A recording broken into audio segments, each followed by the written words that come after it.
Om Shanti 5 August 2026 प्रातः मुरली बाबा कहउछंती मिठे बच्चे तुमे निजर जोग बल द्वारा एही पुराना दुनिया को परिवर्तन करी नुआ दुनिया करूछ। तुमे आत्मिक सेवा पाई प्रकट अर्थात प्रत्यक्ष होइछ। तुमे निजर जोग बल द्वारा एही पुराना दुनिया को परिवर्तन करी नुआ दुनिया करूछ। तुमे आत्मिक सेवा पाई प्रकट अर्थात प्रत्यक्ष होइछ। प्रश्न सचोट एवं यथार्थ पुरुषार्थी संतान मानकर लक्षण सबु कौन होइथिबो? सचोट एवं यथार्थ पुरुषार्थी संतान मानकर लक्षण सबु कौन होइथिबो? उत्तर एक रे सचोट संतान माने केबे हेले भी निजर भूल को लुचाइबे नाही, तुरंत बाबा को सुनाई देबे। सेमाने बहुत निरहंकारी होई थांती। सेमानक बुद्धि रे सर्वदा यह स्मरण रही थाए जे जेपरी कर्म मु करिबी मते देखि अन्य माने करिबे। 2 नंबर सेमाने काहार अपसेवार आलोचना करंती नाही, निज सेवारे मग्न रही थांती। सेमाने काहार अवगुण को देखि निजर मुंड खराब करंती नाही। गीत धीरज धर मनुआ। ओम शांति। मीठा मीठा आत्मिक संतान मानकु आत्मिक पिता धैर्य देउछंती, जेपरि लौकिक पिता मध्य धैर्य देई थांती ना। केही जदि बेमार होई थांती तेबे तांको आश्वासना देई थांती, तुमर एही बेमारीर दुखर दिन बदली सुखर दिन आसीबो। हद्र पिता विनाशी धैर्य दियंती। एठारे अछंती अविनाशी बाबा, जे कि पिला मानकु अविनाशी धैर्य देउछंती। पिला माने एबे तुमर सुखर दिन आसुछि, आउ अल्प दिन बाकी अछि। एबे तुमे बाबांक स्मृति रे रही अन्य मानकु मध्य सिखाओ। तुमे मध्य शिव शक्ति अटना। शिव बाबांकर शक्ति सेना पुणी थरे प्रकट होइछंती। एही गोप माने मध्य आत्मा अटंती। एमाने समस्ते शिवंक ठारु शक्ति नेई थांती। तुमे माने मध्य शक्ति नेउछ। बाबा बुझाइछंती एथिरे कृपा बा आशीर्वादर किछि कथा नाही। बाबांक स्मृति रे रही शक्ति नेई चाल। बाबांकु मने पकाइबा द्वारा ही तुमर विकर्म विनाश हेबो एवं तुमे शक्तिवान होई चलिबो। शिवंकर शक्ति सेना माने एते सर्वशक्तिवान थिले जे पुराना दुनिया को बदलाई नुआ करी गढ़ी देले। तुमे जानिछ जे आमे जोग बल द्वारा एही पुराना दुनिया को बदलाउछु। आंगुली द्वारा मध्य मनुष्य माने ऊपर को इशारा करी थांती जे आल्लाह को गॉड को मने पकाओ। पिला माने भी बुझुछंती बाबांकर स्मृति द्वारा एही पत्थरर पहाड़ अर्थात दुनिया बदली छिपो। एबे आमे परिस्तान स्थापन करूछु। बाबा संतान मानकु बुझाउछंती प्रदर्शनी रे खूब सेवा कर, परिश्रम कर, जेतेबेले समय मिलुछि बसी शिख। एहा बहुत सहज। संतान मानकु विभिन्न प्रकारर शिक्षा मिली चलीछि। प्रत्येकंकर कर्मर हिसाब रहिछि। कन्या मानकर कर्म हेउछि श्रेष्ठ। जेउ मानकर विवाह होई जाइछंती सेमाने कहुछंती जदि एही समय रे आमे कन्या होई थांतु तेबे एही सबु जंजीररु मुक्त होई मुक्त विहंग होई थांतु। कन्या माने मुक्त विहंग अटंती, किंतु खराब संग द्वारा नष्ट होई जाई थांती। स्त्रीर स्वामी संतान आदिंकर केते जंजीर अछि। एथिरे प्रथा परंपरा आदिर केते बंधन रहिछि। कन्या मानकर किछि बंधन नाही। एबे बॉम्बे रे मध्य कन्या माने प्रस्तुत हेउछंती, कहुछंती आमे आमर प्रांत को निजे ही संभाळिबु। समस्ते निज प्रांत पाई केते परिश्रम करूछंती। कहुछंती आमर गुजरात आमर यूपी वर्तमान तुमी माने निजर स्वराज्य नेउछ। एथिरे मु अमुक अमुक प्रांतर एही भावना मध्य न रहू। तुमे काहा प्रति ईर्षा करिबा मध्य उचित नुहे। काहार अवगुण आदि देखि मुंड खराब करिबा उचित नुहे। ନିଜକୁ ଦେଖିବା ଦରକାର ଯେ ମୁଁ କେତେ ଆତ୍ମାମାନଙ୍କୁ ଭଉଣୀ ଭାଇମାନଙ୍କୁ ସୁଖର ରାସ୍ତା ଦେଖାଇଛି। ଯଦି ରାସ୍ତା ଦେଖାଇ ନାହିଁ ତେବେ କୌଣସି କାମର ନୁହେଁ। ବାବାଙ୍କ ହୃଦୟରେ ବସିପାରିବି ନାହିଁ। ଯଦି ବାପ ଦାଦାଙ୍କ ହୃଦୟରେ ନ ବସିଲି ତେବେ ସିଂହାସନରେ ମଧ୍ୟ ବସିପାରିବି ନାହିଁ। ବାବା ଜାଣିଛନ୍ତି କେତେକ ସନ୍ତାନମାନଙ୍କର ସେବା ପ୍ରତି ବହୁତ ଆଗ୍ରହ ଅଛି। ଟିକେ ବି ଦେହର ଅଭିମାନ ନାହିଁ। କେହି କେହି ତ ବହୁତ ଅହଙ୍କାରରେ ରହୁଛନ୍ତି। ଭାବୁଛନ୍ତି ନିଜ ଉପରେ ନୁହେଁ ଆମେ ବାବାଙ୍କ ଉପରେ କୃପା କରୁଛୁ। କେବେ ହେଲେ ବି କାହାର ଅବଗୁଣକୁ ଦେଖିବା ଅନୁଚିତ। ଅମୁକ ଏପରି କରୁଛନ୍ତି। ଆଜିକାଲି ଏପରି ବି ଚତୁର ପିଲାମାନେ ଅଛନ୍ତି ଯିଏ ଜଣେ ଅନ୍ୟ ଜଣଙ୍କର ଅପସେବାର ଆଲୋଚନା କରୁଛନ୍ତି। ଅମୁକ ଏପରି କରୁଛି, ସିଏ ଏପରି କରୁଛି।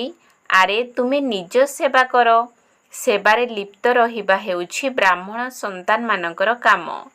ବାବା ପ୍ରତ୍ୟକ୍ଷରେ ବସିଛନ୍ତି। ବାବାଙ୍କ ପାଖକୁ ସବୁ ସମାଚାର ଆସୁଛି। ପ୍ରତ୍ୟେକଙ୍କର ଅବସ୍ଥାକୁ ବାବା ଜାଣନ୍ତି। ସେବାର ଆଗ୍ରହ ଦେଖି ମହିମା ମଧ୍ୟ କରନ୍ତି। ସନ୍ତାନମାନଙ୍କ ଭିତରେ ସେବାର ଉତ୍ସାହ ଆସିବା ଦରକାର। ଏହି ଆତ୍ମିକ ସେବା ଦ୍ୱାରା ପ୍ରତ୍ୟେକଙ୍କୁ ନିଜର କଲ୍ୟାଣ କରିବାର ଅଛି। ବିନାଶୀ ଧନ୍ଦା ଆଦି ତ ଜନ୍ମ ଜନ୍ମାନ୍ତର କରି ଆସିଛ। ଏହି ଆତ୍ମିକ ଧନ୍ଦା କେହି ବିରଳ ବ୍ୟାପାରୀ କରିବେ। ବାବା ସେବାର ବହୁତ ସହଜ ଉପାୟ ବତାଉଛନ୍ତି। କେବେ ହେଲେ ବି ଅନ୍ୟର ନିନ୍ଦା କର ନାହିଁ। ଏହିପରି ବହୁତ କରୁଛନ୍ତି। ବହୁତ ବଡ଼ ବଡ଼ ମହାରଥୀମାନଙ୍କୁ ମଧ୍ୟ ମାୟା ନାକରୁ ଧରି ପକାଇଥାଏ। ବାବାଙ୍କୁ ମନେ ନ ପକାଇଲେ ମାୟା ଧରି ନେବ। ବାବା ମଧ୍ୟ କହୁଛନ୍ତି ନା ସାଧାରଣ ଶରୀରରେ ଆସୁଥିବାର ଦେଖି ମୋତେ ଚିହ୍ନି ପାରୁନାହାନ୍ତି। ବାବାଙ୍କୁ ମଧ୍ୟ ପରାମର୍ଶ ଦେଉଛନ୍ତି ଯେ ଏହିପରି କରିବା ଉଚିତ। ଏହିଭଳି ପିଲାମାନଙ୍କୁ ଯଦି ବାବା ଟିକିଏ କିଛି ବି କରିବେ ତେବେ ସେମାନେ ବିରୋଧୀ ହୋଇଯିବେ। ବାବାଙ୍କ ପାଖକୁ ମଧ୍ୟ ନିଜର ମତାମତ ପଠାଇ ଦେଉଛନ୍ତି। କଥାରେ ଅଛି ନା, ଚୁହେ ହଳଦୀ ଅର୍ଥାତ୍ ମୂଷାକୁ ହଳଦୀ ଗଣ୍ଠି ମିଳିଗଲେ ଭାବିନିଏ କି ମୁଁ ହେଉଛି ବହୁତ ବଡ଼ ବ୍ୟାପାରୀ। ଏକଥା ବୁଝନ୍ତି ନାହିଁ ଯେ ମୁଁ ଅପସେବା କରୁଛି। ଅନେକଙ୍କ ଦ୍ୱାରା ତ ଭୁଲ ହୋଇ ଚାଲିଛି।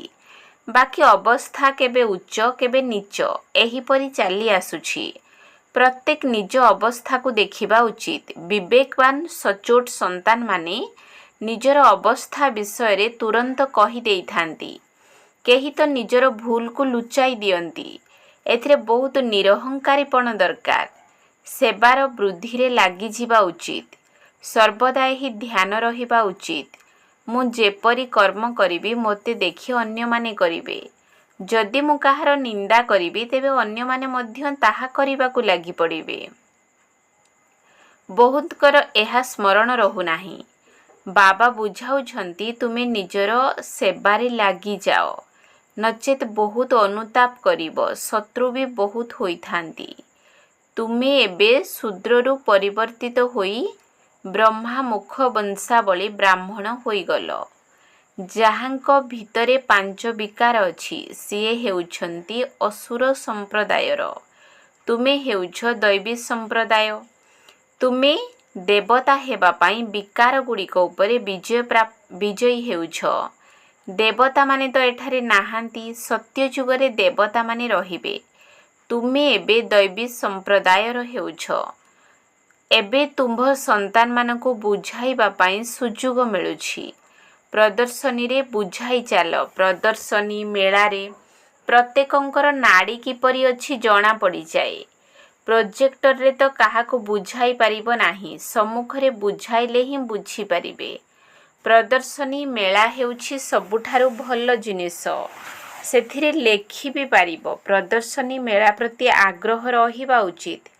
ପ୍ରତିଦିନ ପଢ଼ିଲେ ହିଁ ନିଶା ରହିବ। ବନ୍ଧନରେ ଥିଲେ ଘରେ ରହି ବାବାଙ୍କୁ ମନେ ପକାଇ ଚାଲ। ତେବେ ବିକର୍ମ ବିନାଶ ହୋଇଯିବ। ଘରେ ବସି ମନେ ପକାଇବା ମଧ୍ୟ ଭଲ। କିନ୍ତୁ ବାବାଙ୍କୁ ମନେ ପକାଇବା ଏହା ସନ୍ତାନମାନଙ୍କ ପାଇଁ ବଡ଼ କଷ୍ଟକର କଥା ହୋଇଯାଇଛି। ବାବା ଯାହାଙ୍କ ଦ୍ୱାରା 21 ଜନ୍ମର ସ୍ୱର୍ଗର ସମ୍ପତ୍ତି ମିଳୁଛି ତାଙ୍କୁ ମନେ ପକାଉନାହାନ୍ତି। ବହୁତ ଉଚ୍ଚ କୋଟିର ଭାଷଣ କରୁଥିବା ମହାରଥୀମାନେ ମଧ୍ୟ ବାବାଙ୍କୁ ମନେ ପକାଉନାହାନ୍ତି। ସେମାନେ ସକାଳୁ ମଧ୍ୟ ଉଠି ପାରନ୍ତି ନାହିଁ। ଯଦି ବା ଉଠନ୍ତି ତେବେ ବସି ଢୁଳାଇଥାନ୍ତି। ମନେ ପକାଇବା ପାଇଁ ସକାଳ ସମୟ ହିଁ ବହୁତ ଭଲ। ଭକ୍ତି ମାର୍ଗରେ ମଧ୍ୟ ସକାଳୁ ଉଠି ସ୍ମରଣ କରିବାରେ ଲାଗିଯାଇଥାନ୍ତି। ତାଙ୍କର ତ ହେଉଛି ପତନର କଳା।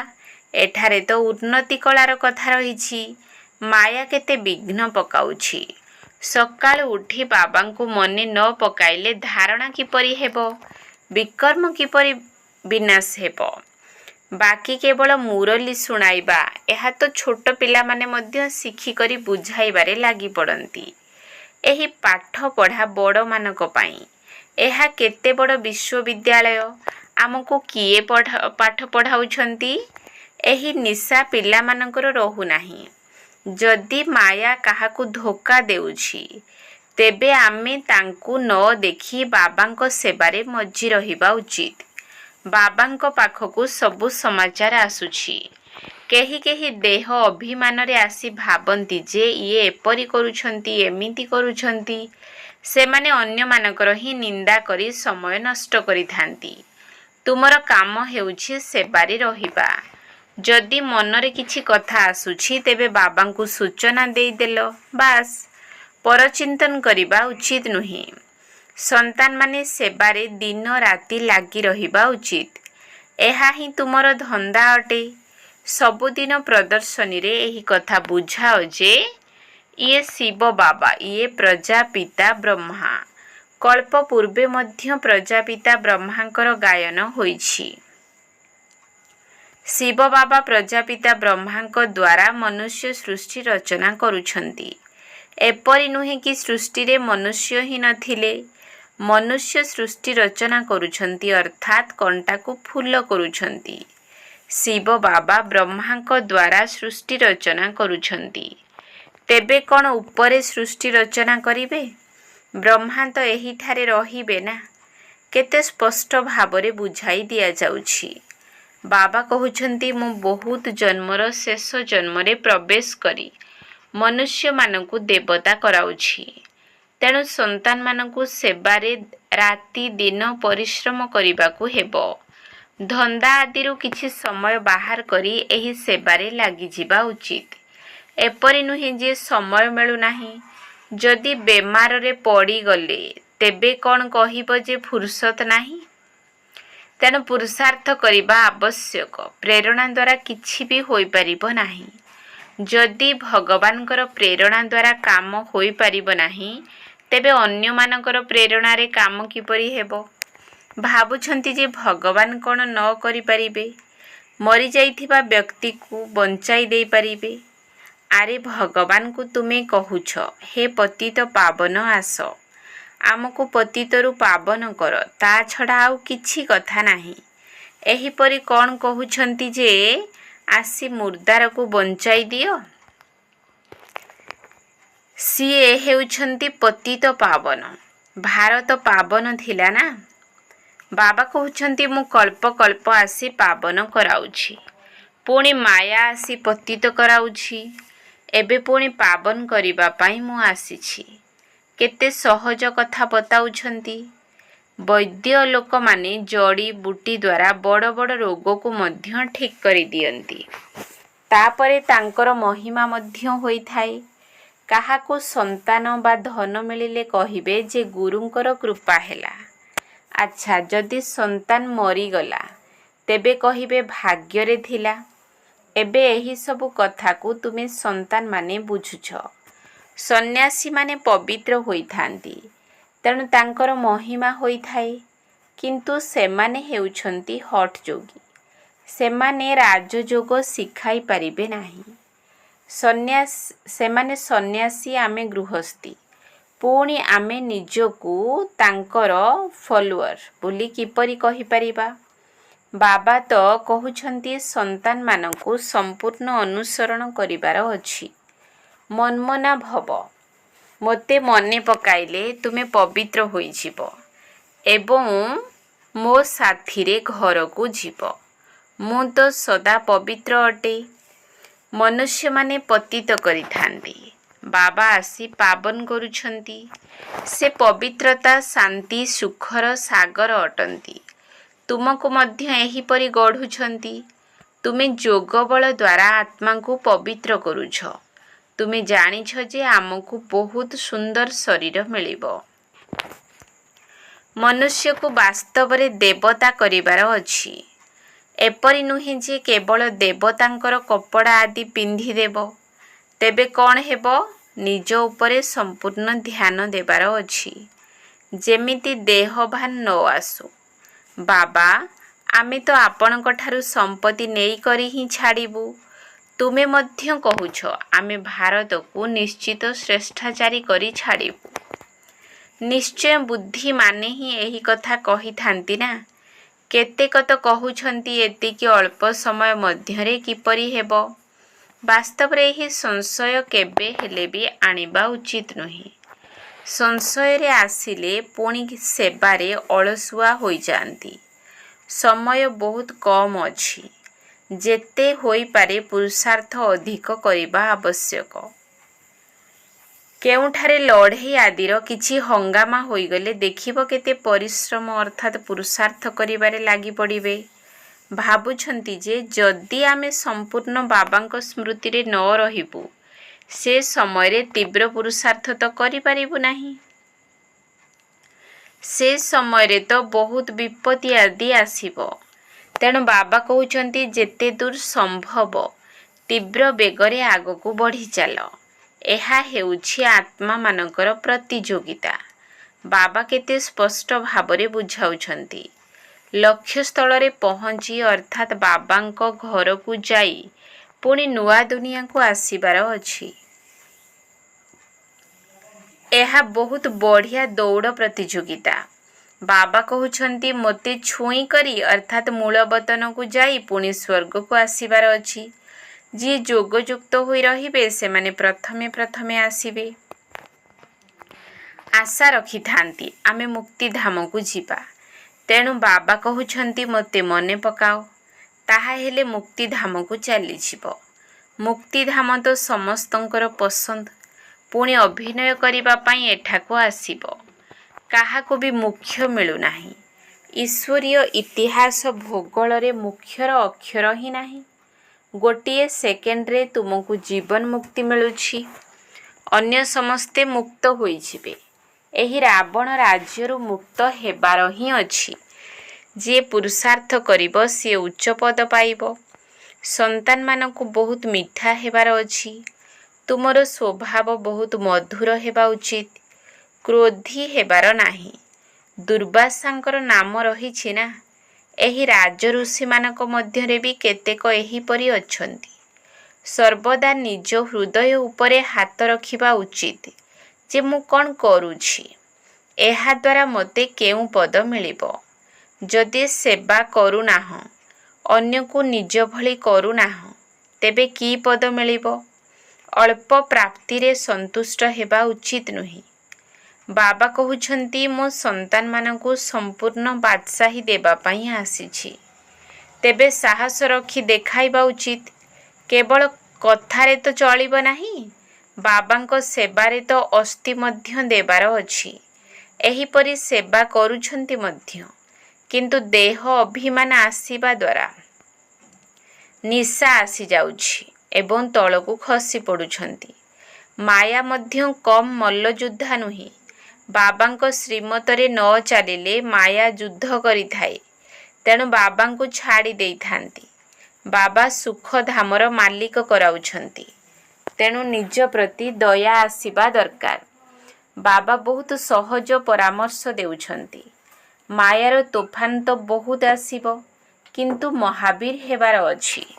ଆଚ୍ଛା, ମିଠା ମିଠା ଶିକିଲ ଦିଏ ସନ୍ତାନମାନଙ୍କ ପ୍ରତି ମାତା ପିତା ବାପ ଦାଦାଙ୍କର ମଧୁର ସ୍ନେହଭରା ସ୍ମୃତି ଏବଂ ସୁପ୍ରଭାତ। ଆତ୍ମିକ ପିତାଙ୍କର ଆତ୍ମିକ ସନ୍ତାନମାନଙ୍କୁ ନମସ୍ତେ। ଆତ୍ମିକ ସନ୍ତାନମାନଙ୍କର ଆତ୍ମିକ ବାପ ଦାଦାଙ୍କୁ ନମସ୍ତେ ନମସ୍ତେ ନମସ୍ତେ। ସୁପ୍ରଭାତ। ଧାରଣା ପାଇଁ ମୁଖ୍ୟ ସାର। 1 ନମ୍ବର ପଏଣ୍ଟ। ସେବାରେ ଆଗ୍ରହ ରଖି ନିଜର ଏବଂ ଅନ୍ୟମାନଙ୍କର କଲ୍ୟାଣ କରିବାର ଅଛି। କାହାର ଅପସେବାର ଆଲୋଚନା କରିବାର ନାହିଁ। ପରଚିନ୍ତନରେ ନିଜର ସମୟ ନଷ୍ଟ କରିବାର ନାହିଁ। ସେବାରେ ଆଗ୍ରହ ରଖି ନିଜର ଏବଂ ଅନ୍ୟମାନଙ୍କର କଲ୍ୟାଣ କରିବାର ଅଛି। କାହାର ଅପସେବାର ଆଲୋଚନା କରିବାର ନାହିଁ। ପରଚିନ୍ତନରେ ନିଜର ସମୟ ନଷ୍ଟ କରିବାର ନାହିଁ। 2 ନମ୍ବର ପଏଣ୍ଟ, ସଚ୍ଚୋଟ ଏବଂ ନିରହଙ୍କାରୀ ହୋଇ ସେବାକୁ ବଢ଼ାଇବାର ଅଛି। ସକାଳୁ ସକାଳୁ ଉଠି ବାବାଙ୍କୁ ସ୍ନେହର ସହିତ ମନେ ପକାଇବାର ଅଛି। ନିଜର କଥା ଏବଂ କାମକୁ ସମାନ କରିବାର ଅଛି। ସଚ୍ଚୋଟ ଏବଂ ନିରହଙ୍କାରୀ ହୋଇ ସେବାକୁ ବଢ଼ାଇବାର ଅଛି। ସକାଳୁ ସକାଳୁ ଉଠି ବାବାଙ୍କୁ ସ୍ନେହର ସହିତ ମନେ ପକାଇବାର ଅଛି। ନିଜର କଥା ଏବଂ କାମକୁ ସମାନ କରିବାର ଅଛି। ବରଦାନ, ମନ୍ମନା ଭବର ସ୍ଥିତି ଦ୍ୱାରା ମନର ଭାବକୁ ଜାଣୁଥିବା ସଫଳତା ସ୍ୱରୂପ ଭବ। ମନ୍ମନା ଭବର ସ୍ଥିତି ଦ୍ୱାରା ମନର ଭାବକୁ ଜାଣୁଥିବା ସଫଳତା ସ୍ୱରୂପ ଭବ। ଯେଉଁ ପିଲାମାନେ ସର୍ବଦା ମନ୍ମନା ଭବର ସ୍ଥିତିରେ ସ୍ଥିତ ରହିଥାନ୍ତି, ସେମାନେ ଅନ୍ୟମାନଙ୍କର ମନର ଭାବକୁ ମଧ୍ୟ ଜାଣିପାରନ୍ତି। ମୁଖର ଭାଷା ଯାହା ବି ହୋଇଥାଉ, କିନ୍ତୁ ତାର ଭାବ କ'ଣ ତାକୁ ଜାଣିବାର ଅଭ୍ୟାସ କରିଚାଲ। ତେବେ ସମସ୍ତଙ୍କର ମନର ଭାବକୁ ବୁଝିପାରିବା ଦ୍ୱାରା ସେମାନଙ୍କର ଯାହା ସବୁ ଆଶା ରହିଛି ବା ପ୍ରାପ୍ତିର ଇଚ୍ଛାଗୁଡ଼ିକ ରହିଛି, ସେଗୁଡ଼ିକ ପୂରଣ କରିପାରିବ। ଏହାଦ୍ୱାରା ସେମାନେ ଅବିନାଶୀ ପୁରୁଷାର୍ଥୀ ହୋଇଯିବେ। ତାପରେ ସେବାର ସଫଳତା ମଧ୍ୟ ଅଳ୍ପ ସମୟ ଭିତରେ ଅଧିକ ମିଳିବାର ଦେଖିବାକୁ ମିଳିବ ଏବଂ ତୁମେମାନେ ପୁରୁଷାର୍ଥୀ ସ୍ୱରୂପ ପରିବର୍ତ୍ତେ ସଫଳତା ସ୍ୱରୂପ ହୋଇଯିବ। ସ୍ଲୋଗାନ, ଯଦି ଶୋଇବା ସମୟରେ ସବୁକିଛି ବାବାଙ୍କୁ ସମର୍ପି ଦେଇ ନିଜେ ଖାଲି ହୋଇଯିବ, ତେବେ ବ୍ୟର୍ଥ ବା ବିକାରୀ ସ୍ୱପ୍ନ ଆସିବ ନାହିଁ। ଯଦି ଶୋଇବା ସମୟରେ ସବୁକିଛି ବାବାଙ୍କୁ ସମର୍ପି ଦେଇ ନିଜେ ଖାଲି ହୋଇଯିବ, ତେବେ ବ୍ୟର୍ଥ ବା ବିକାରୀ ସ୍ୱପ୍ନ ଆସିବ ନାହିଁ। ଅବ୍ୟକ୍ତ ଇସାରା, ଅପବିତ୍ରତାର ବୀଜକୁ ମଧ୍ୟ ସମାପ୍ତ କରି ସମ୍ପୂର୍ଣ୍ଣ ସ୍ୱଚ୍ଛ ଅର୍ଥାତ୍ ପବିତ୍ର ହୁଅ। ତୁମେ ଆତ୍ମାମାନେ ବ୍ରାହ୍ମଣ ଜୀବନରେ ଏଭଳି ପବିତ୍ର ହେଉଛ, ଯାହାକି ଶରୀରକୁ ମଧ୍ୟ ଏବଂ ପ୍ରକୃତିକୁ ମଧ୍ୟ ପବିତ୍ର କରିଦେଉଛ। ସେଥିପାଇଁ ଶରୀର ଏବଂ ଆତ୍ମା ଉଭୟ ପବିତ୍ର ଅଟନ୍ତି। ସମ୍ପୂର୍ଣ୍ଣ ପବିତ୍ରତାର ଅର୍ଥ ହେଲା ଅପବିତ୍ରତାର ଅଂଶ ମାତ୍ର ମଧ୍ୟ ନଥିବ। କାହିଁକି ନା ପବିତ୍ରତାର ମାତ୍ରା ଯେତିକି ଥିବ, ବ୍ରାହ୍ମଣ ଜୀବନର ବ୍ୟକ୍ତିତ୍ୱ ମଧ୍ୟ ସେତିକି ଥିବ। ଯଦି ପବିତ୍ରତା କମ୍ ଅଛି, ତେବେ ବ୍ୟକ୍ତିତ୍ୱ ମଧ୍ୟ କମ୍ ଅଛି। ତେବେ ଏବେ ଏହି ପବିତ୍ରତାର ବ୍ୟକ୍ତିତ୍ୱ ସେବା କ୍ଷେତ୍ରରେ ମଧ୍ୟ ସହଜରେ ସଫଳତା ପ୍ରାପ୍ତ କରାଇଦେବ। ଓମ୍ ଶାନ୍ତି।